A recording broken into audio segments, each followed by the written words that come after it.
상한벌에 있었어야 할 홍명보 감독이 도대체 왜 급하게 부산행을 선택했나?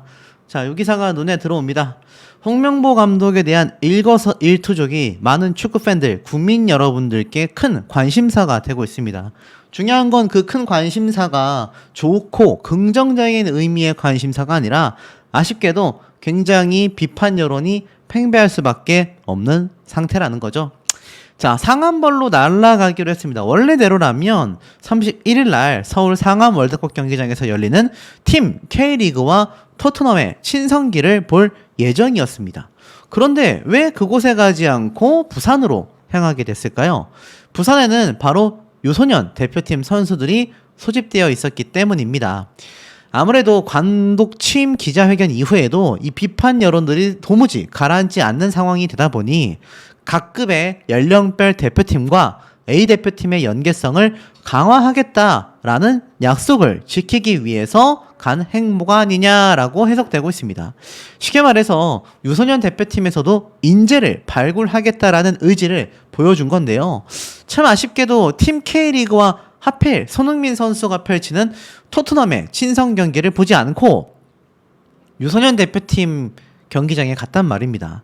일각에선 이러한 말이 나오고 있어요. 아무래도 유소년 대표팀보단 이 토트넘과 우리나라 K리그 팀의 경기가 훨씬 더 많은 관중 또 많은 관계자들 이목이 집중되는 만큼 안 그래도 홍명보 감독에 대한 비판 여론이 굉장히 강렬한 요즘 시기에 굳이 거기를 갈 필요가 있었겠느냐. 오히려 유소년 팀으로 가서 선수들을 발굴하는 게 낫지 않았겠느냐. 그래서 급속도로 행보가 변동된 게 아니냐. 이러한 말이 나오고 있습니다. 이래저래 참 아쉬운 상태인 거죠. 사실 지난 시즌에 울산 현대를 이끌고 K리그 우승을 차지한 적도 있는 홍 감독입니다. 대표팀 감독직을 수락하지 않았다면 바로 이번 팀 K리그를 지휘할 예정이었다라는 거죠. 하지만 울산 사령탑의 자리를 떠나게 되면서 이 역할은 지난 시즌 2위 팀인 포항 스틸러스의 박태하 감독에게 넘어가게 됐습니다. 그런데 어떻게 이 K리그 친선 경기 날에 홍명보 감독이 현장에 나타날 수 있겠느냐, 이런 얘기도 굉장히 많이 쏟아지기도 했습니다. 자, 결국 홍 감독은요, 이곳을 선회하여 유소년 대표팀 소집 훈련 현장을 찾게 되었습니다.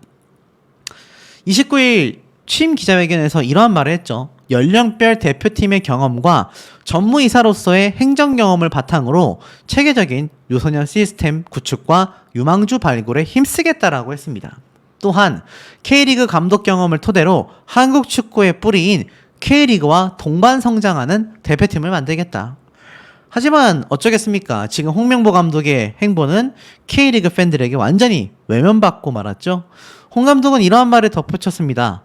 20세 대표팀을 지도한 경험이 있기 때문에 연령별 대표팀의 중요성을 아주 잘 알고 있다. 대표팀의 전술과 철학이 연령별 대표팀에도 일관되게 적용이 된다면 정말 유망한 선수들이 A 대표팀에 빠르게 적응할 수 있을 것이라고 생각이 된다고 말이죠. 결국 이번 부산 방문을 시작으로 홍명보 감독은 각 연령대 대표팀과 K리그 현장을 두루 살필 계획입니다. 20세, 21세 선수들이 있는 곳을 직접 찾아가 도움을 주고 A 대표팀에서의 활약 가능성을 체크하겠다라는 거죠. 그리고 나서 이제 손흥민, 김민재, 향후 K리그 경기장을 찾아 이 해외파 선수들과 잘 섞일 수 있는 팀을 만들어 나가겠다라고 했는데, 글쎄요, 이 현장에서 과연 홍명보 감독을 반기는 이들이 얼마나 있을까라는 생각이 듭니다. 지금 이 유소년 대표팀을 방문한 홍명보 감독의 현장의 모습입니다. 사실 이쪽 대표팀 감독과 악수하는 홍명보 감독의 모습을 보여주고 있는데요. 대표팀을 만난 홍명보 감독의 표정은 굉장히 밝았습니다. 제가 말씀드린 것처럼 이날 유소년 대표팀의 연습 경기가 있었기 때문인데요. 아무래도 이 K리그와 토트넘의 친선 경기보다는 상대적으로 많이 한산한 모습을 보였다고 합니다. 자, 이곳에서 감독만이 아니라 코치진도 만나게 됐는데, 아무래도 이들에게는 홍명보 감독이 협회의 또 관료이기도 했고 울산팀을 우승팀으로 이끌었던 전력에 2002년도 월드컵에 영웅이자 나아가선 현 국가대표팀 감독입니다. 얼마나 어렵겠습니까? 결국 이곳을 방문하여 구슬땀을 흘리면서 선수들을 지도하고 있는 코치진과 만나서 이렇게 인사하는 모습을 보여주기도 했습니다. 이게 제가 볼 때는 이게 땀이 얼룩져가지고 이렇게 지금 색깔이 다른 것 같거든요. 그러니까 이 현장에 있는 유소년 대표팀 코치진들이 얼마나 땀을 흘리면서 선수들을 지도하고 있는지가 보여집니다. 여기 보면 감독님도 땀에 이렇게 옷이 젖었고 코치진도 옷이 젖어 있고 홍명보 감독은 당연히 뽀송뽀송한 상태입니다. 자, 결국엔 이 첫 행보가 유망주 발굴이었다라면서 도착한 곳에 누가 있었겠습니다. 이 연습 경기를 하고 있는 유소년 대표팀 어린 선수들이 있었을 거 아니에요. 이곳에서 대화를 했다고 합니다. 특히나 유망주를 발굴하겠다라고 선포를 한 만큼 아마 많은 현장에서의 이 어린 새싹들이 홍명보 감독의 이야기에 귀를 기울일 수밖에 없었을 거라고 보여집니다. 이 홍명보 호의 국내 첫 공식 행보는요, 기존에 알려졌던 것과 다르게 유소년 대표팀을 찾게 됐습니다.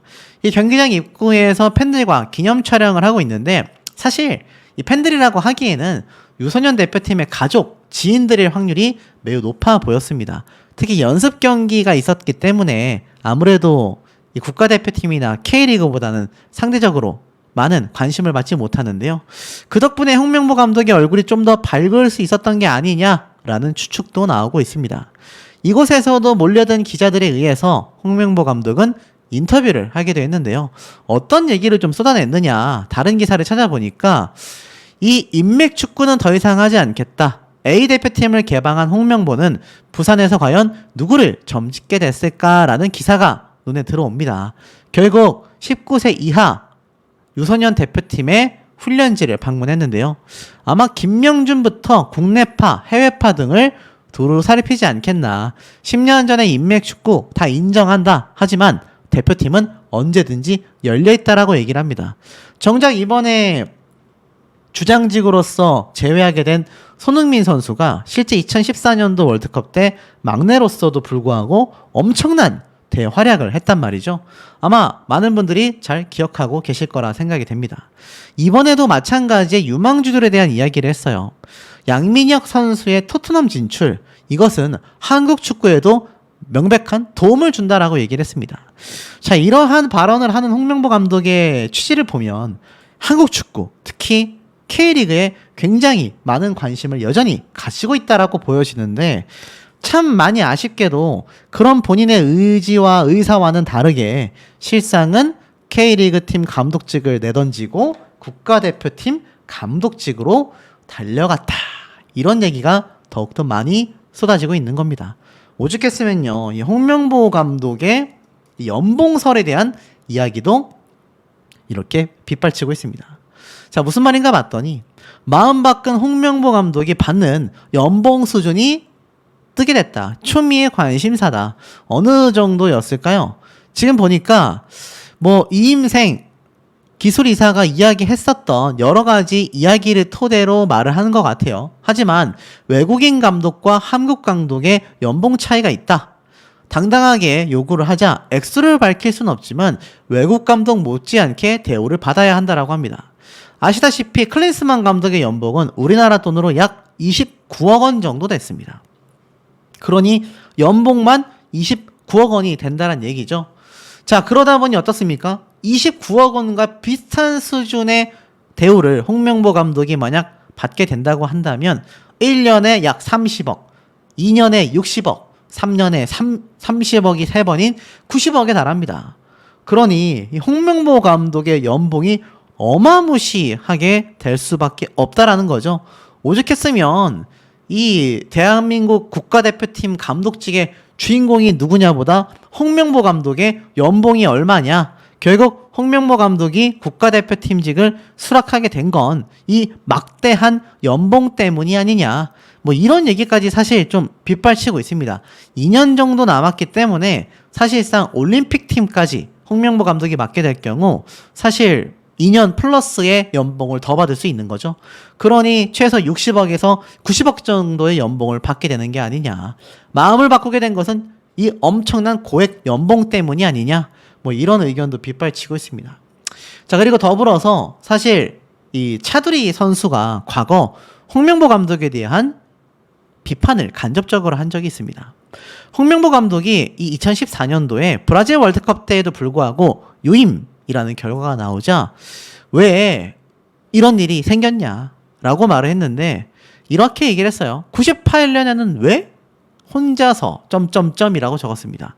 바로 본인의 아버지인 차범근 감독이 이 98년도 프랑스 월드컵에서 현지에서 경질이 됐기 때문입니다. 멕시코와의 1차전에서 역전패를 당했고 2차전에서 5대 0으로 대패를 당하면서 사실 현지에서 경질을 당하고 말았거든요. 그러다 보니 이 차두리 선수 입장에서는 우리 아버지는 현지에서 경질됐는데 왜 홍명보 감독은 유임이 됐냐라는 얘기를 당시에 간접적으로 비판했다라고 이야기가 많이 쏟아지기도 했습니다. 어디 이뿐이겠습니까? 사실 2014년도에도요. 이 홍명보 감독의 부름을 최종 명단에서 받지 못했던 것이 바로 차두리 선수 되겠습니다.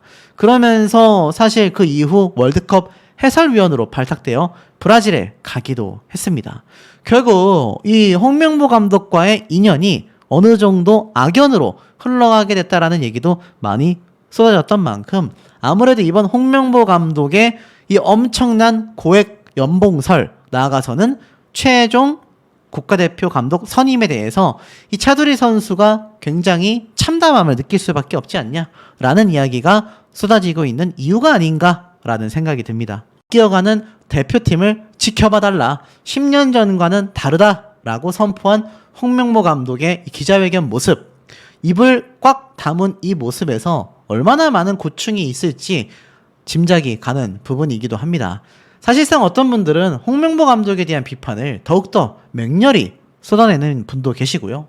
어떤 분은 이제 국가대표 감독직을 아예 취임사까지 했으니 더 이상 돌이킬 수 없다. 그냥 이대로 밀어붙여야 하는 거 아니냐라고 말씀하시는 분들도 계십니다. 아이러니한 건 협회의 해체와 홍명보 감독, 정몽규 협회장에 대한 사퇴 촉구를 원하는 청원 동의 숫자는 무려 5만 명을 훌쩍 돌파해버렸다. 제가 이렇게 말씀을 드린 부분이기도 합니다. 개인적으로 저도 참 아쉽다라는 생각이 드는데요. 자, 이 홍명보 감독 소통을 굉장히 강조했지 않습니까? 하지만 언론사에서는 이렇게 말을 하고 있습니다. 지금 대표팀에 필요한 건 소통이 아니라 전술적인 역량이 감독에게 얼마나 있냐 없냐가 더욱더 중요하다라고 강조하고 있습니다. 홍명보 감독은 수평적인 분위기를 만드는 것이 중요하다고 말했다. 하지만 그보다 당장 대표팀에 필요한 건 전술적인 부분이다. 기자회견 내내 존중, 대화, 책임과 헌신이 키워드였을 만큼 소통을 강조해 왔었다. 홍명보 감독은 카리스마로 선수단을 장악하던 감독으로 유명하다. 올림픽 대표팀 감독 시절에도 경기를 앞두고 선수들에게 자신감을 심어주는 말로 주목을 받았고 울산팀에서는 이게 팀이야? 라면서 의자를 슈팅한 그 장면 제가 다른 영상에서 한번 보여드렸죠. 아마 아시는 분들 많이 계실 겁니다. 이러한 것들이 화제가 되기도 했습니다. 결국 미디어에서 비춰지는 것과 달리 홍명보 감독은 수평적인 분위기를 선호한다라고 전했다라는 겁니다. 하지만 이때까지 보여줬던 홍명보 감독의 모습은 수직적인, 수평적인 구조보다는 수직적인 구조가 좀 더 많지 않았나라는 의견은 사실 피하기가 상당히 어렵지 않나라는 생각마저 듭니다. 홍명보 감독이 과거 브라질 월드컵 당시 졸전을 펼쳤다라는 이유로 경질이 되기도 했지만 이 브라질 현지에서 마셨던 술자리에 대한 많은 비판 여론이 쏟아진 것도 사실입니다. 아직까지도 제가 항상 강조하는 가짜뉴스 채널이죠.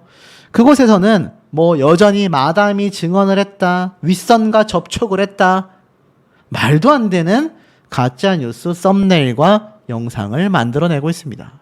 사실 홍명보 감독이 그런 가짜뉴스에까지 시달릴 정도의 사람은 아니라고 개인적으로 생각을 합니다. 다만 축구협회에 투명하지 못했던 선임 과정과 홍명보 감독에게 실망했던 많은 축구팬들에 대한 애환을 달래기에는 이번 기자회견은 너무나 부족했었다라는 거죠. 결국 홍명보 감독은 그동안 대표팀에서 아쉬운 부분을 보완하겠다고 했지만 소통을 통해서 하는 것이 아니라 현대 축구에 맞는 전술이 필요하다라는 겁니다. 과거보다 더욱더 감독이 많은 주목을 받고 있는 건 감독의 전술적인 역량이 결국 전체의 경기력을 좌지우지하기 때문이다 라고 나와 있기 때문인데요. 아시안컵에서 전술의 부재가 얼마나 심각했는지 뼈저리게 느꼈기 때문입니다.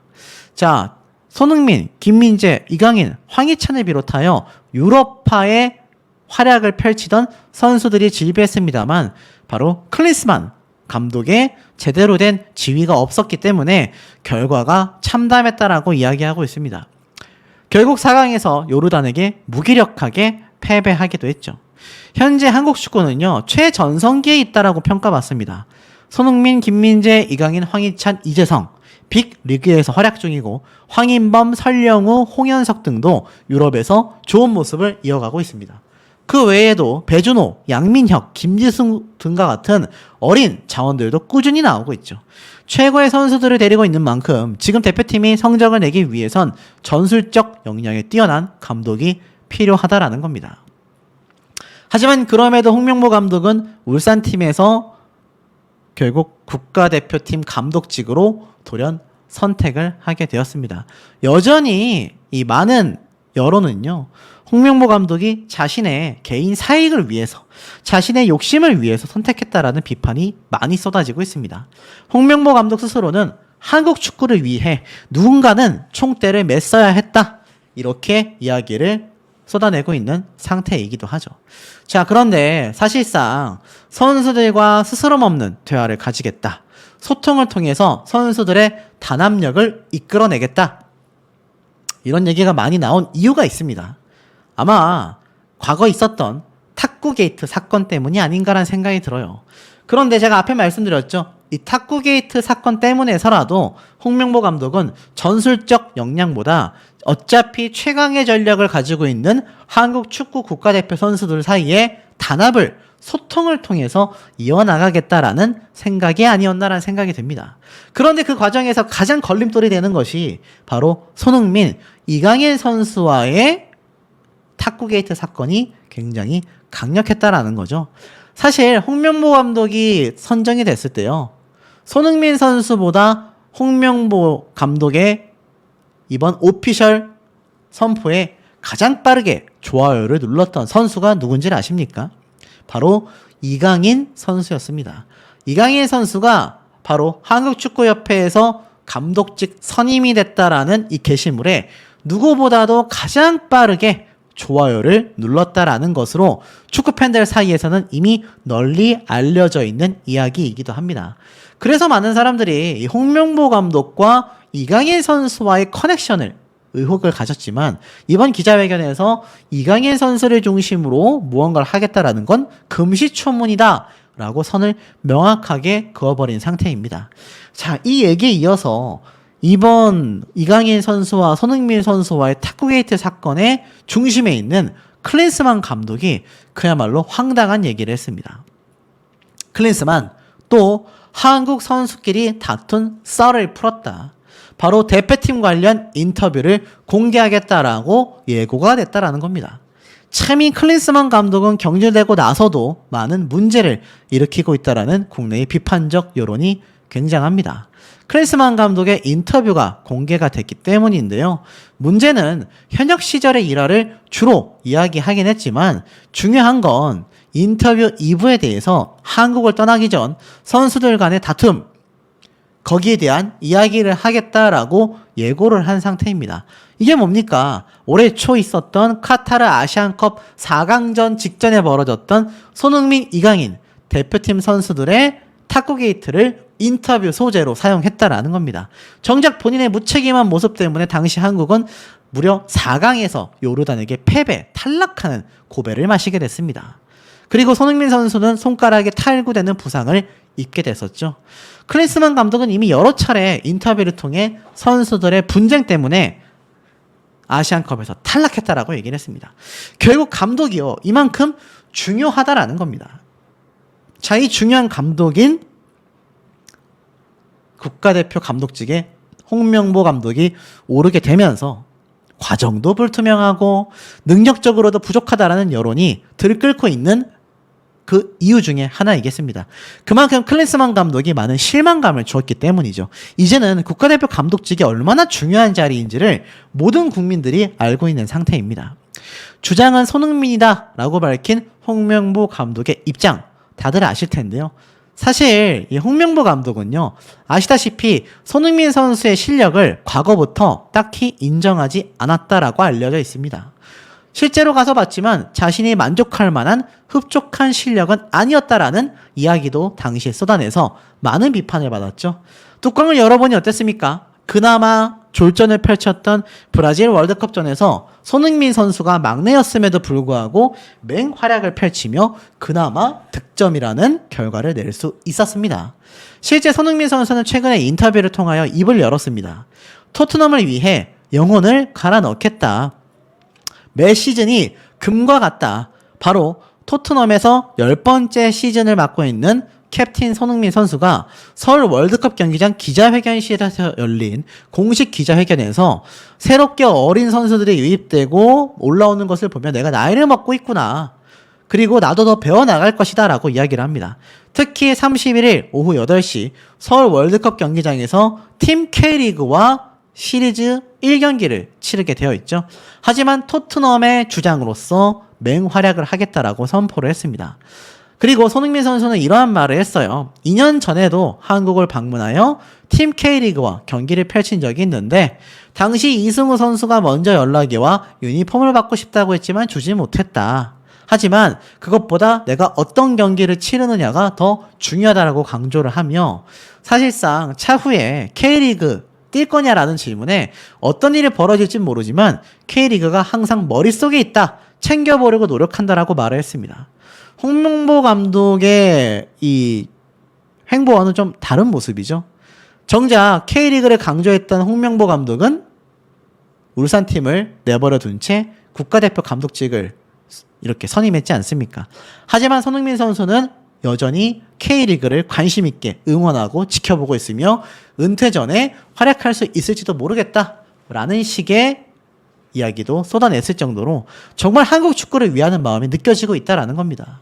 이런 모습들을 보면 결국 홍명보 감독이 왜 국민들에게 미움받을 수밖에 없는지 아마 많은 분들이 좀 공감이 되시지 않을까라는 생각이 드는 대목입니다. 31일 부산에서 열리는 울산대와의 연습 경기가 진행되게 됐는데요. 기사 내용을 좀 살펴보면 이 홍명보 감독은 젊은 유망주들의 연습 경기를 참관하는 것으로 첫 공식 행보에 나선다라고 되어 있습니다. 홍명보 대표팀 감독이 31일 부산 월드컵 빌리지에서 열리는 19세 이하 대표팀과 울산대학교 팀과의 연습 경기를 참관한다라는 건데요. 사실상 사과문 발표 이후에 한국 축구의 소중한 자산이 될 젊은 유망주 발굴에 적극적으로 나서겠다. 이렇게 말을 했습니다. 자, 그런데 사실 이 젊은 유망주들이 홍명보 감독 대표팀의 선발이 과연 되고 싶어 할 거냐. 이 점을 좀 놓고 이야기를 해본다면 글쎄요. 오랜 축구 팬들은 좀 아니올시다 라고 이야기하는 분들이 좀 더 많은 것 같습니다. 아시다시피 홍명보 감독이 국가대표팀 감독직을 수락했다라는 소식이 번지자마자 이 국가대표팀 내부에서도 굉장히 많은 분열이 있었다. 제가 이렇게 한번 말씀을 드렸죠.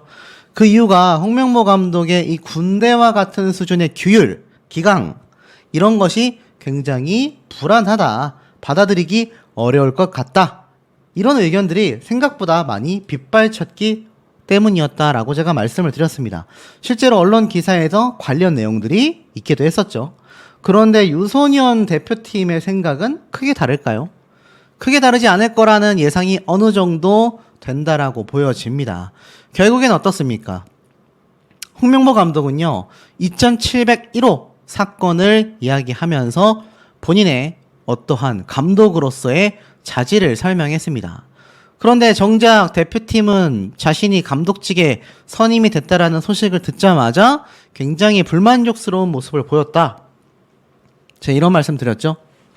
결국은 홍명보 개인의 욕심이었다. 대표팀 운영은 기강 잡기의 방점. 2701호 사건은 왜 이야기를 했는가? 아시다시피 기사에 이렇게 나와져 있습니다. 그의 대의 명분을 둘러싼 논란이 끊이지 않고 있기 때문입니다. 결국 홍명보 감독은요, 자신이 감독직을 수락한 것은 개인적인 욕심이 아니라 그야말로 한국 축구의 발전을 위한 것이었다. 이렇게 거듭 강조했지만 축구계와 팬들의 시선은 여전히 차가울 수밖에 없는 거죠. 앞서 말씀드린 것처럼 K리그를 강조하겠다라고 이야기를 하기에는 굉장히 아이러니한 행보를 보였기 때문입니다.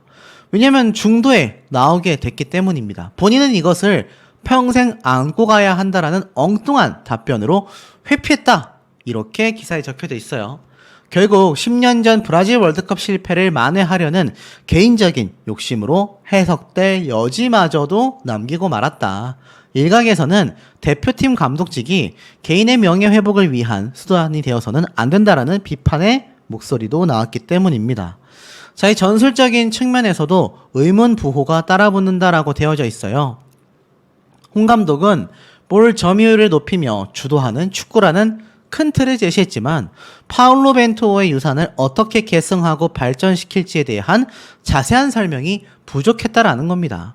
홍명보 감독이 말한 목적성 있는 볼 소유, 전진성과 과감성을 더한 공수 연결, 직원과 카운터 상황에 대한 확고한 대비 등은 원칙론에 불과하다라는 겁니다. 쉽게 말해서 이번 취임사 기자회견에서 많은 비판을 받을 것을 우려하여 그냥 말로만 이야기할 수 있는 이야기들을 늘어놨다. 이런 비판에 가깝다라는 거죠.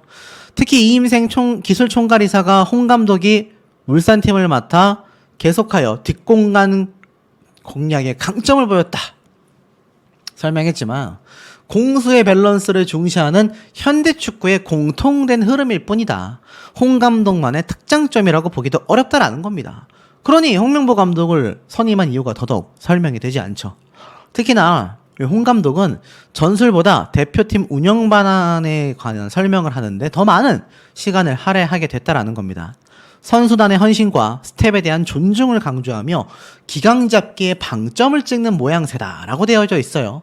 특히 카타르 월드컵 당시 2701호 사건과 아시안컵 기간 선수단의 갈등을 언급하면서 대표팀을 내가 휘어잡을 적임자다. 그게 바로 나다. 이렇게 어필을 한 겁니다. 사실 기강 잡기 중요할 수 있습니다. 손흥민 선수와 이강인 선수의 탁구 게이트 사태를 보면은 기강 필요할 수 있죠. 하지만 홍명보 감독이 감독으로서 선임되는 데 있어서 가장 중요한 건 기강 잡기 이전에 얼마나 이 대표팀을 전략적으로 승리로 이끌 수 있는 감독으로서의 다양한 객관적 능력이 확인이 되었느냐라는 겁니다. 결국엔 이런 모든 공정성 논란이 해소되지 않으니까 주축 선수들이 얼마나 홍 감독을 따를지 미지수라고 되어져 있습니다. 제가 아까 앞에 말씀드렸죠. 대표팀 내에서도 많은 분열이 일어났다. 우리는 홍명보 감독 원하지 않는다. 당연히 외국인 감독인 줄 알았다. 이런 얘기 나왔다고 했지 않습니까? 더불어서 축구 커뮤니티 사이에서는요, 절차의 적법성을 가지고 분개해야 하던 홍 감독이 다른 후보들과 달리 정작 본인은 면접을 패스하고 감독이 된 것이 가장 큰 문제의 본질이라고 지적하고 있으며 2701호 이야기에 대해서도 절차의 공정성 측면에서 홍 감독의 감독직 수락도 뒤처지지 않는다. 오히려 2701호 때보다 지금 홍명보 감독의 국가대표팀 감독 선임이 더 뒤처지지 않는 큰 문제다라고 지적하고 있습니다. 한 네티즌은요, 이렇게 말을 했어요. 선수들이 개인 트레이너를 대놓고 낙하산으로 꽂아준 거나 협회가 홍명보 감독을 선임한 거나 비슷하다고 보면 된다. 절차와 자격이 모두 무시됐기 때문이다. 이렇게 말을 했습니다. 그러니 많은 국민분들이 이렇게 지금 엄청난 동의 숫자가 쏟아지고 있지 않겠습니까? 자, 근데 이 동의 숫자예요. 정말 놀라운 건 저는 정치적인 색은 없기 때문에 말씀드리지 않겠습니다만 2위를 차지하고 있는 것이 정몽규 사퇴 촉구라고 합니다. 대단하죠? 탄핵보다 중요한 게 정몽규 사퇴 촉구라는 겁니다.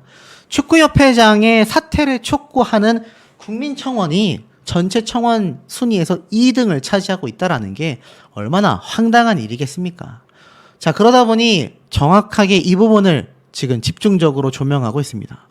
이럴 거면 굳이 유럽에 가서 왜 손흥민, 김민재를 만났어야 했나? 홍명보 감독 코치짐 선임은 아직이다. 사실 해외파 3명 모두 월말에 국내 일정을 소화할 예정이다라는 겁니다. 자, 아시다시피 홍명보 감독은 분명히 외국인 코치진을 면접 보기 위해서 유럽 일정을 떠난다고 했죠. 그러면서 겸사겸사 뭐 이런 선수들을 만나보겠다라고 했는데 정작 돌아와서 밝힌 이야기에는 손흥민 선수가 주장으로서 국가대표를 이끌어 나갈 거다. 황당하죠. 과거에는 막내였던 손흥민 선수를 잘 출전시키지도 않았고 실력에 대하여 의구심을 품었던 홍명보 감독이 왜 해외까지 날아가서 손흥민 선수와 60분간이나 대화를 했어야 할까요? 정작 황당한 건 김민재 선수와의 면담 이야기, 다른 선수들과의 면담 이야기는 하나도 밝히지 않았다라는 겁니다. 자, 거기에 대한 얘기를 좀 해볼게요. 기자회견에서 분명히 홍명보 감독은 이 2년 반 동안 대표팀을 이끌어갈 외국인 코칭 선임이 이번 출장의 큰 핵심이라고 했습니다. 그런데 황당하게도 코칭 스텝 선정 아직 하지 않았다라고 했고 정작 가장 큰 성과는 손흥민 선수가 주장으로서 확정이 된 것, 김민재 선수와 만나서 이야기를 했던 것이다 라는 겁니다. 결국 축구 팬들 사이에서는요, 의아하다라는 견해가 지속적으로 쏟아지고 있습니다. 손흥민, 김민재 두 선수가 소속된 토트넘, 바이에른 민회는요, 내한 일정을 이유로 이미 국내로 들어오게 되는 스케줄이 다 정해져 있었기 때문입니다. 그래서 손흥민 선수는 실제로 28일 날 한국 땅을 밟게 됐죠. 결국 코칭 스텝 선임이라는 핵심 업무를 하기도 부족한 시간에 굳이 왜 유럽에서 선수들을 한국이 아니라 해외에서 그렇게 은밀히 만났어야 하는 거냐. 결국 돌아와서 말한 것에는 A4 8장 분량으로 준비한 취임사에서 앞만 보고 가겠다, 성공으로 부응하겠다라는 이야기만 쏟아놨다라는 겁니다. 그리고 황당한 거는 아직 외국인 코치 선임 작업은 여전히 진행 중이었다라는 거예요. 결국 코치 선임의 핵심이라고 했었던 해외 일정조차 확정되지 않은 상황에서 손흥민, 김민재를 빨리 만나는 것이 왜 그렇게 중요했느냐라는 겁니다. 일각에서는요, 손흥민 선수에 대한 이야기만 했을 뿐 김민재 선수에 대한 이야기가 나오지 않는 것에 대하여 많은 추측이 나오고 있습니다. 김민재 선수는 국가대표직에 뭔가 수능을 하지 않은 거 아니냐, 대표팀에 합류하지 않겠다, 거부 의사를 펼친 게 아니냐, 아니면 아직 고민 중인 것이 아니냐. 손흥민 선수조차 주장을 맡지 않을 확률이 높아 결국 부랴부랴 해외에 나가서 두 선수들을 잡는다라고 하기에는 홍명보 감독 스스로의 뭔가 감독으로서의 체면 문제 때문에 외국인 코치 선임을 앞세웠던 일정이 아니냐, 이런 비판들이 많이 나오고 있습니다. 홍명보 감독은 이러한 의혹에 대해서도 해명을 해야 하는 책임이 있을 수밖에 없지 않나 라는 생각이 드는 대목입니다. K리그 팬들을 조금이라도 진정시키기 위해서였을까요? 기름을 부어버렸다라는 얘기가 괜히 나오는 것이 아닌 것 같습니다. K리그의 발전과 존중을 약속하며 울산 팬들, 하지만 등지고 떠나는데 믿을 수 있겠나? 제가 방금 말씀드린 내역입니다. 홍명보 감독은 K리그의 발전을 약속했지만 그가 등지고 떠난 K리그 팬들은요, 전혀 그 말을 믿을 수 없습니다. 기자회견에 앞서서 A4 8장을 들고 나섰다라고 말씀을 드렸죠. 가장 먼저 언급한 게 울산 팬들을 향한 사과였습니다. 하지만 울산팀은요, 시즌이 끝나기도 전에 감독을 잃고 말았습니다. 경질 사퇴가 아니라 국가대표팀 부임이라는 정말 예상할 수 없는 큰 변수가 생기고 마는 거죠. 한 클럽의 감독이 중도의 국가대표팀 감독으로 가는 경우 자체가 정말 흔치 않다고 합니다. 이거는 해외 리그 역시 마찬가지란 얘기가 나오고 있어요. 울산팀은요, 홍명보 감독과 함께 이적 시장을 보냈습니다. 홍명보 감독을 보고 온 선수도 있고 홍명보 감독의 선택을 못 받아 나간 선수도 있습니다. 구단 운영의 방향도 홍명보 감독과 함께 준비해 왔기 때문인데요. K리그뿐만이 아니라 AFC 챔피언스 리그 엘리트, 국제축구연맹 클럽 월드컵까지 생각했던 것이 바로 울산팀입니다. 우리나라에도 과거 바르셀로나 또는 레알 마드리드 이런 팀이 나오지 말라는 법이 없었다라는 겁니다. 하지만 홍명보 감독은 대표팀